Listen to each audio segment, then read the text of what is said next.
Hoy echamos un vistazo al rey de la fiabilidad por excelencia, el Mercedes W123-300 diésel, un 5 cilindros atmosférico con 88 caballos, de ahí su fiabilidad. Hay coches como este circulando con 1 millón de kilómetros y a ver qué os parece.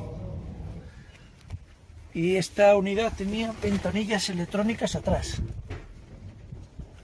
Aire acondicionado e é do 80, este coche é do 80, e automático, caen pouquiños con aire acondicionado e automático. Oh, le falta el radio Casé Becker. Sí, era o que traía.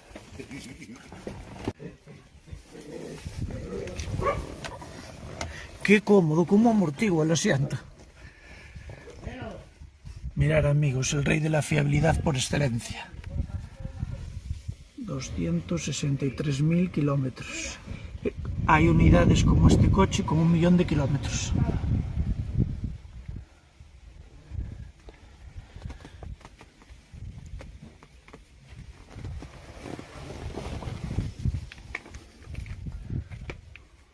Mirad qué acabados.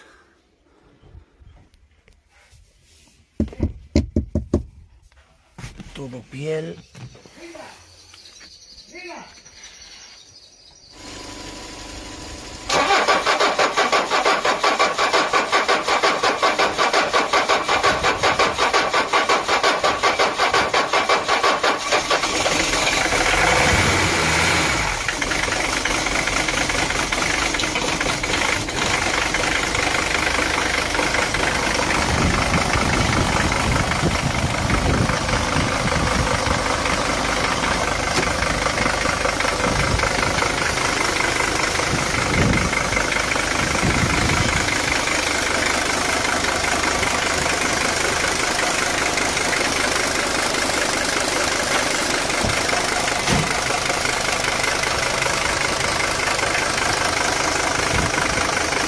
A la perfección, ¿no?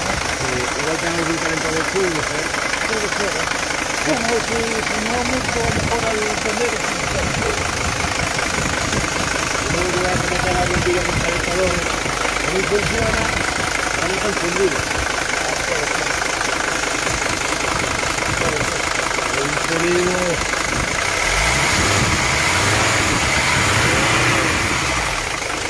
Suena de maravilla. Estos kilómetros de 165 no es nada para este motor. Este motor